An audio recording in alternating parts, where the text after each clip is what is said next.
To this day, Forrest Gump is revered for its heartfelt storytelling and memorable moments.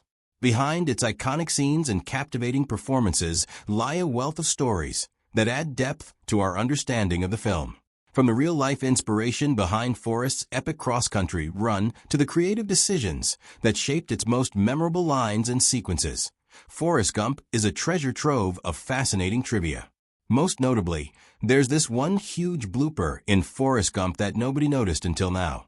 There's a lot to unpack, so let's get started. Lieutenant Dan's disability. Number 20. Lieutenant Dan's disability. One of the most memorable characters in Forrest Gump is Lieutenant Dan, played by Gary Sinise. Dan loses his legs during the Vietnam War. But how did they show that on the big screen? Well, this was a technical achievement that relied heavily on visual effects. To convincingly depict Sinise's character as a double amputee, the filmmakers used CGI in a groundbreaking way for the time. Sinise wore blue fabric around his legs while sitting in a wheelchair, allowing the visual effects team to digitally erase his legs in post-production. This made it appear as if Lieutenant Dan truly had lost his legs, an effect that helped enhance the emotional impact of his character's struggles and transformation throughout the film. Gary Sinise's performance as Lieutenant Dan was widely praised, as he skillfully portrayed a man grappling with the loss of his identity as a soldier and struggling to find purpose in life after his injury. The special effects worked in harmony with Sinise's acting to deliver a portrayal that was both visually and emotionally convincing. The character's arc, from bitter and broken to eventually finding peace, resonated deeply with audiences and remains one of the most powerful elements of Forrest Gump. We've just scratched the surface here. There's a lot more from where that came. Forrest Gump is renowned for weaving its title character into key moments of 20th century history, and many of these historical interactions were achieved through digital imagery and creative editing. One such cameo involved Elvis Presley, who, as a young man, stays at Forrest's house and picks up dance moves from him. While actor Peter Dobson portrayed Elvis physically, including his signature hip-shaking movements, the voice we hear in the scene didn't belong to Dobson. Instead, the voiceover was provided by Kurt Russell. Interestingly, Russell had previously played Elvis in John Carpenter's 1979 biopic Elvis, a role that helped solidify his own acting career. In Forrest Gump, Russell recorded new lines that were seamlessly blended into the scene to make it appear as though young Forrest was influencing one of Elvis's most iconic traits, his hip-swinging dance style. The cameo is a clever nod to both history and Russell's connection to the King, yet it was kept under wraps for over a decade. It wasn't until 2016, 12 years after the film's release, that Russell publicly confirmed his role in the cameo, revealing that director Robert Zemeckis had asked him to step in because the original voice track wasn't satisfactory. In a GQ interview, Russell recounted the story, explaining how Zemeckis approached him for help and how he agreed to do it, though he was unaware if the other actors even knew about the change. What made the situation even more intriguing was the irony that while Russell provided Elvis's voice for Forrest Gump, he hadn't done so in Elvis. In the biopic, singer Ronnie McDowell performed the vocals. The cameo remained a well-kept secret, which in today's age of internet spoilers would be nearly impossible to maintain. The blending of fictional and historical elements is one of the film's most defining features, allowing viewers to witness iconic moments of U.S. history through the eyes of an ordinary yet extraordinary character. Forrest's meeting with President John F. Kennedy is one such instance where reality and fiction collide. In the film, Forrest is named to the All-America team and invited to the White House, where he meets JFK. However, this event is historically inaccurate, as the Associated Press did not announce its All-America team until December 6, 1963, 2 weeks after Kennedy's assassination. In reality, it would have been impossible for Forrest to meet JFK under these circumstances.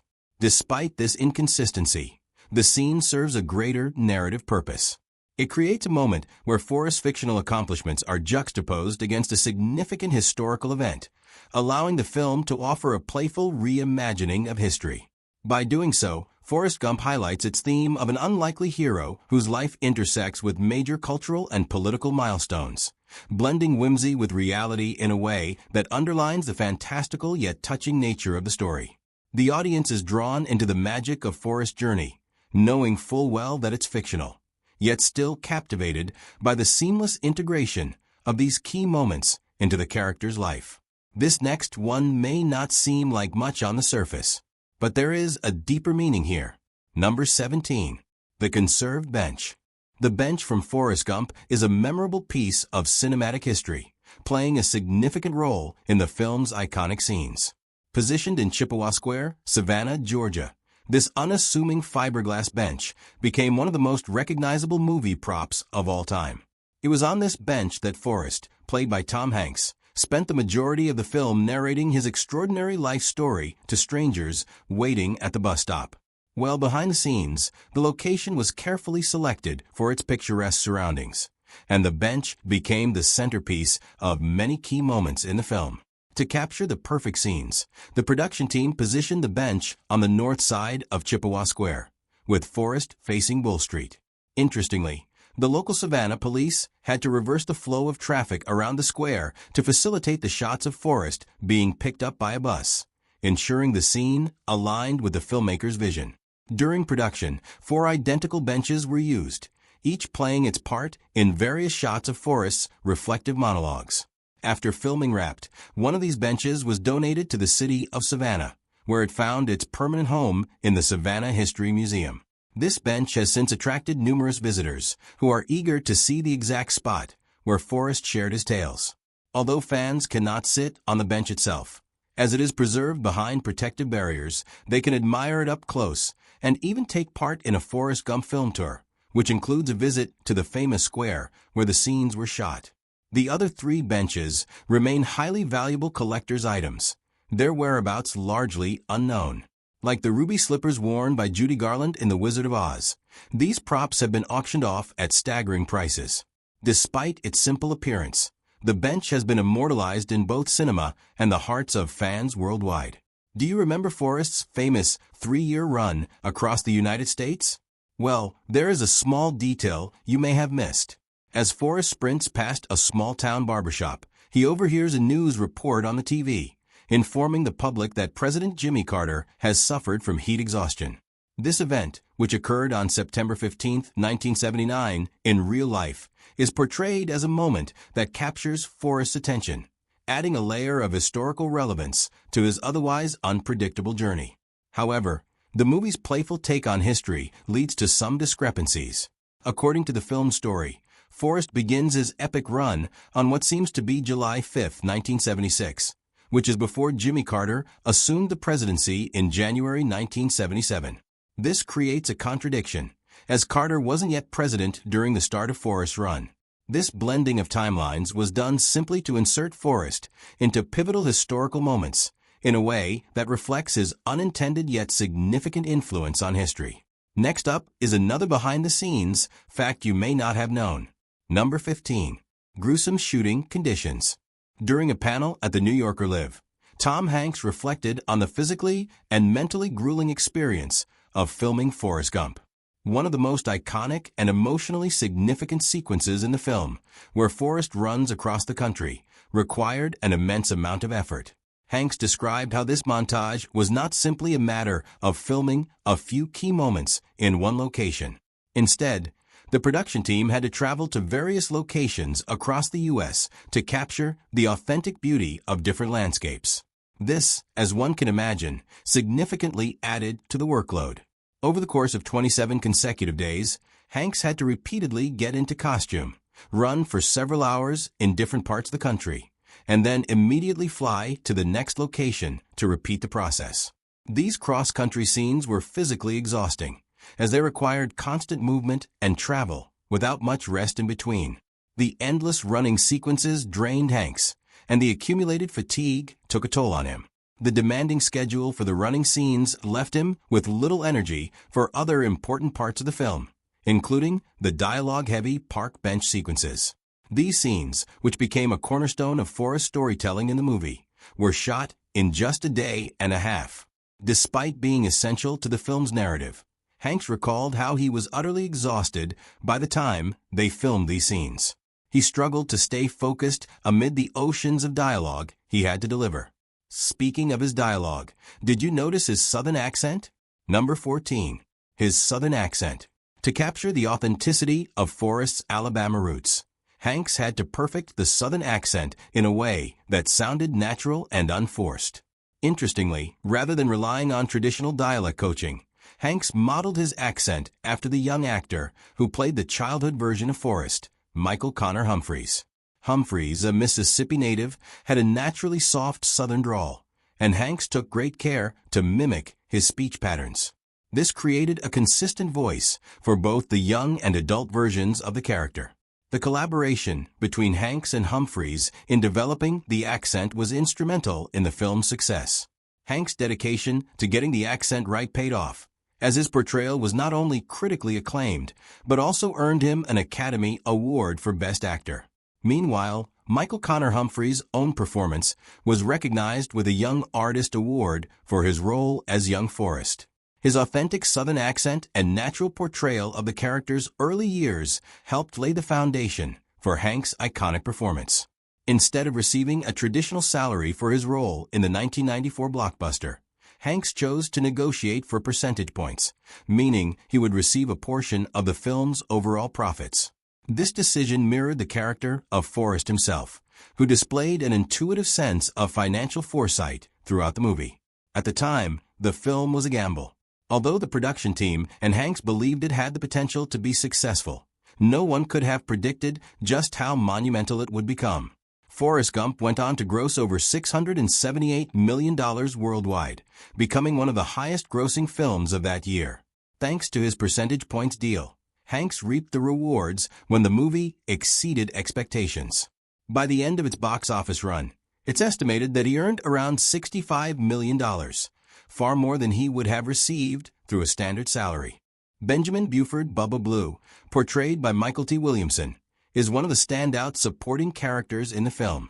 Known for his distinctive speech and large bottom lip, Bubba is a key figure in Forrest's time in the Vietnam War and his shrimp business venture. However, the iconic look of Bubba, particularly his protruding lower lip, was not something Williamson naturally had. To achieve Bubba's characteristic appearance, the filmmakers used a prosthetic lip that gave his mouth a distinct, exaggerated shape. Creating this prosthetic took time and effort to perfect. The team wanted to make sure that Bubba's lips looked natural and believable, blending seamlessly with Williamson's face. Once the prosthetic was finalized, it worked so well that many people didn't realize it was fake. Michael T. Williamson's portrayal of Bubba, with his soft-spoken voice and obsession with shrimp, became a beloved part of the film, adding depth to Forrest's story. Despite the prosthetic lip, Williamson's performance shined through, making Bubba a memorable and endearing character whose brief yet impactful role left a lasting impression on audiences. The fictional Bubba Gump Shrimp Company in the film, which Forrest establishes to fulfill his friend Bubba's dream, has an interesting real-world counterpart. After the film's massive success, Paramount Pictures and the Rusty Pelican Restaurant Company capitalized on the iconic shrimping storyline by launching a chain of restaurants named Bubba Gump Shrimp Company. Since opening its first location in 1996 in Monterey, California, the restaurant chain has expanded globally, boasting over 43 locations in several countries. These restaurants offer seafood dishes, often with shrimp as a featured ingredient, and immerse guests in a Forrest Gump movie-themed experience, incorporating memorabilia and references from the film. Plus, in a curious twist of fate, actor Chris Pratt was discovered working at a Bubba Gump shrimp restaurant in Maui, Hawaii, in the year 2000, before his rise to Hollywood stardom. His outgoing and humorous personality, while serving customers, caught the attention of a director who would later give him his first acting job. Now, on to the more serious details. Number 10. The war scenes. Did you know that the war scenes in Forrest Gump, depicting Forrest's time in Vietnam, were actually filmed on a golf course in South Carolina? But wait, golf courses don't look like jungles, now do they? Extensive use of CGI played a crucial role in creating the dense jungle environment necessary for the scenes. This digital enhancement helped simulate the lush, overgrown vegetation typical of the Vietnam jungle. To further enhance the tropical look and make the setting appear more authentic, Additional palmetto trees were brought in to augment the existing landscape. By combining practical effects with CGI and additional props, the filmmakers successfully transported audiences to the heart of Vietnam, despite the setting's unconventional origins. Two islands off the South Carolina coast, Fripp Island and Hunting Island State Park, were the primary locations for these scenes. Beyond the Vietnam War, the film weaves Forrest into the backdrop of pivotal moments in American history. One such event is the integration at the University of Alabama, a powerful moment in the civil rights movement. In 1963, Alabama Governor George Wallace infamously attempted to block two black students, Vivian Malone and James Hood, from enrolling. The film depicts Forrest as a football player at the university during this time. He witnesses Wallace's stand in the schoolhouse door as he symbolically attempted to prevent desegregation. In reality, this incident was a direct challenge to federal desegregation laws, and President John F. Kennedy sent federal troops to ensure that the students were admitted safely, much like how Forrest observes in the movie. The real incident involving Governor George Wallace's stand at the University of Alabama occurred on June 11, 1963, and was a key moment in the struggle for civil rights in the United States. In the early 1960s, the civil rights movement was pushing for the desegregation of public institutions and the protection of voting rights for Black Americans. The University of Alabama, like many other public institutions in the South, was racially segregated. Governor George Wallace, a staunch proponent of segregation, attempted to block the enrollment of two black students, Vivian Malone and James Hood, at the University of Alabama. He also positioned himself physically in the doorway of the university's registration office, declaring his intention to prevent the students from entering. This act was intended to defy the federal court order that mandated the desegregation of the university. The standoff did not last long. President John F. Kennedy, committed to enforcing desegregation laws, responded to Wallace's defiance by sending in federal troops. The federal intervention was critical to ensuring the enforcement of the court order. U.S. Deputy Attorney General Nicholas Katzenbach, who was sent by the president, confronted Wallace and demanded that he step aside to allow the students to enroll. In a televised address that evening, President Kennedy condemned Wallace's actions and reinforced the federal government's commitment to upholding civil rights laws.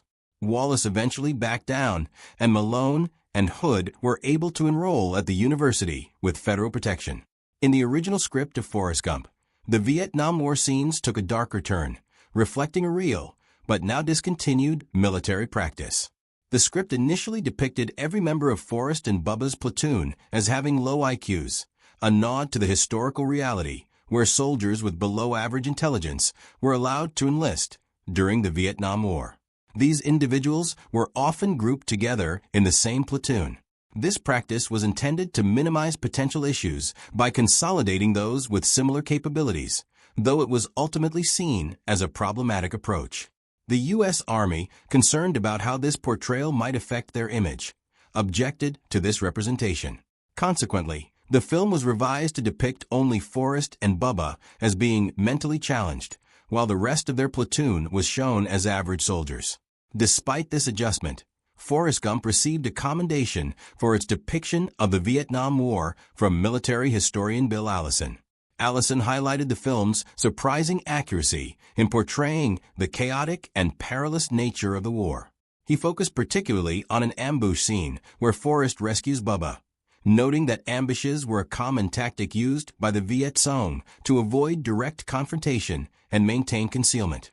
Allison pointed out that the film's representation of such ambushes aligns with historical accounts, where American and ARVN soldiers often faced unseen enemies in dense, challenging environments. Additionally, the film accurately reflected other elements of the Vietnam War. For instance, the heavy rains experienced in Vietnam were portrayed realistically. The term humping, used in the film, was indeed a common military slang for walking or marching during the war. However, while Forrest Gump managed to capture some of the realities of war, it did so with a certain degree of lightness that detracted from the grim and prolonged nature of the conflict. The Vietnam War, the longest in U.S. history, was fraught with uncertainty and disillusionment, with many soldiers questioning the purpose of their involvement. Now, let's reveal a huge behind-the-scenes detail you never knew about. Number 7. Taking the kids to work. In the memorable scene from Forrest Gump where young Forrest boards the school bus, he faces rejection from 2 children before Jenny offers him a seat. What adds an interesting layer to this scene is that these 2 children weren't professional actors. The boy who turns Forrest away is Alexander Zemeckis, the son of director Robert Zemeckis. The girl who similarly rejects him is Elizabeth Hanks, the daughter of Tom Hanks. The scene is significant as it highlights a pivotal moment in Forrest's early life. On his first day of school, Jenny's act of kindness, offering Forrest the seat next to her, marks the beginning of a profound friendship. Forrest later reflects on this moment with deep affection, describing Jenny as like an angel, and noting that he had never seen anything so beautiful in his life. Their bond, described as being like peas and carrots by Forrest, becomes a central theme in the story. Jenny helps Forrest navigate the challenges of childhood, teaching him to read and climb trees. Jenny's role in Forrest's life is particularly poignant, given her own difficult background. Her mother passed away when she was young, leaving her in the care of an abusive, widowed father. Jenny's home life was marred by abuse, which made her friendship with Forrest all the more significant. For Jenny, her time with Forrest provided a sanctuary from her troubled home, offering a glimpse of normalcy and support amid her hardship. Did you know that Tom Hanks was not the original choice for the iconic role of Forrest Gump? Initially, actors such as John Travolta, Bill Murray, and Chevy Chase were offered the part, but ultimately declined. John Travolta, in particular, has since expressed regret over his decision. In a 2007 interview with MTV, Travolta reflected on turning down roles like the one in Forrest Gump, acknowledging that while he felt good about the alternative career paths he pursued, he still looked back with some regret. Similarly, the role of Bubba, which ultimately went to Michael T. Williamson, was also offered to several other actors. Among those considered were David Alan Grier, Ice Cube, and Dave Chappelle. Ice Cube, in particular, felt uneasy about portraying a character with a disability and decided against it. Dave Chappelle, who later admitted to underestimating the film's potential success, turned down the role due to concerns about perpetuating racial stereotypes that he feared might negatively impact his career. David Alan Grier later expressed regret over missing out on the opportunity, discussing it in a 2018 appearance on Busy Phillips' show Busy Tonight.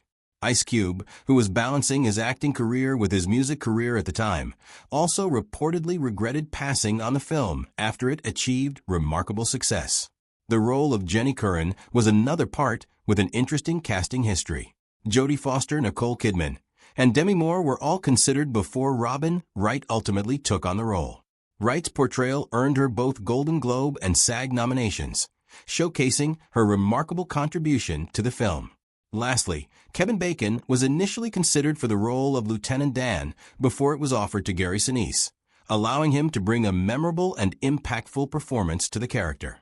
Forrest Gump's iconic cross-country run stretches over 7 memorable minutes. However, almost didn't make it into the film due to budgetary constraints. According to Tom Hanks, in an interview on In Depth with Graham Bensinger, Paramount Pictures, the studio behind the film, was reluctant to finance the ambitious run sequence because of its high cost. Director Robert Zemeckis, however, felt strongly that the run was an essential component of the movie and was determined to include it. Faced with the studio's refusal, Zemeckis turned to Hanks for help. Hanks revealed that Zemeckis approached him with a proposal. They'd both split the amount that was needed to do the sequence. Hanks agreed to this arrangement. He and Zemeckis personally financed the run in exchange for a greater share of the film's profits. The investment paid off, resulting in one of the film's most memorable sequences. In this segment, Gump, after experiencing a personal loss and reflecting on his life, spontaneously decides to run across America. This journey, which he begins for no particular reason, captivates the nation, with people joining him and even adopting slogans inspired by his run, like the famous Shit Happens logo and smiley face t-shirt. The run culminates with a bearded and long-haired Gump halting in the middle of a road, telling his followers, "I'm pretty tired. I think I'll go home now." The feather scene in Forrest Gump is one of the film's most iconic and symbolically rich moments. Contrary to popular belief, the feather's mesmerizing flight was not created using CGI. Instead, the filmmakers used a real feather, which was filmed against a blue screen. Various flights of the feather were captured and then digitally combined to achieve the smooth, flowing movement seen on screen. This method, while intricate, provided a more organic look compared to what might have been achieved with CGI. The feather first appears in the film's opening sequence, floating gently through the air before it alights at Forrest's feet. Forrest picks it up and places it in his suitcase, which signifies the beginning of his story. This moment sets the tone for the narrative, embodying Forrest's philosophy on life, where he accepts the randomness of fate and goes with the flow. The feather reappears at the film's conclusion, shortly after Forrest has sent his son off to school. This reprise of the feather underscores its role as a metaphor for Forrest's life journey, which has been marked by chance events and the winds of fortune guiding him. The recurring image of the feather reminds us of Forrest's simple yet profound outlook on life. Much like the feather, life's direction is often determined by the whims of fate. Tom Hanks was suffering from the flu while shooting the football scenes in the film. These scenes required him to run the entire length of the football field repeatedly, a task that is physically demanding under normal circumstances. The need to run back and forth across the field, combined with Hanks's flu symptoms, made this part particularly grueling. Hanks's commitment to the role was evident despite his illness. The football scenes were crucial in portraying Forrest Gump's athletic prowess and his journey through college football. The physicality of these scenes required not only stamina and endurance, but also the ability to maintain high energy levels and perform convincingly while dealing with the flu. Interestingly, Hanks's experience parallels the real-life events that inspired the film. The scenes are based on the character of Forrest Gump, who is portrayed as a remarkable football player with an extraordinary ability to run. Hanks's performance, even while ill, reflects the spirit of the character he is playing, someone who, despite challenges, perseveres and excels. Well, there was indeed a sequel to Forrest Gump in active development for quite some time. The sequel was based on a book written by Winston Groom in 1995, following the immense success of the original film. Unlike its predecessor, which focused on Forrest's extraordinary life and the historical events he unwittingly influenced, the sequel took a more meta approach. In this sequel, Forrest grapples with the fact that a film, directed by Robert Zemeckis and based on his life, has been made. Forrest's character complains about the movie's inaccuracies and its omission of details from his original book. Notably, the novel even features a meeting between Forrest and Tom Hanks, the actor who portrayed him. Despite the fascinating premise, the project never moved beyond the development phase. The concept did not capture the same magic as the original. In the sequel, Forrest finds himself in a far less glamorous position than before. The Bubba Gump Shrimp Company, which was a major success in the first installment, is now defunct, leaving Forrest broke and working as a janitor in a New Orleans strip joint. His fortunes take a turn when he gets a chance to participate in championship football, but the story soon spirals into further complications. Forrest ends up on the road, selling fake encyclopedias and struggling to provide for his son, who needs his father more than ever. The story promises to blend touching, comic, and astonishing elements, but unfortunately, the sequel remains largely a footnote in the saga of Forrest Gump. However, the project stalling in what seems to be development hell suggests that sometimes certain stories are best left as they are. This next one will blow your mind. Number 1. The most famous line in the movie. In Forrest Gump, one of the most memorable lines delivered by Tom Hanks was a blooper. It was not part of the original script. The line, "My name is Forrest Gump. People call me Forrest Gump," was a spontaneous ad-lib by Hanks. This improvisation added an extra layer of authenticity and charm to the character, and it quickly became one of the film's defining phrases, echoing throughout the movie and contributing to its iconic status. The ability to improvise and adapt on set often brings unexpected brilliance to a film, and this moment with Hanks is a prime example.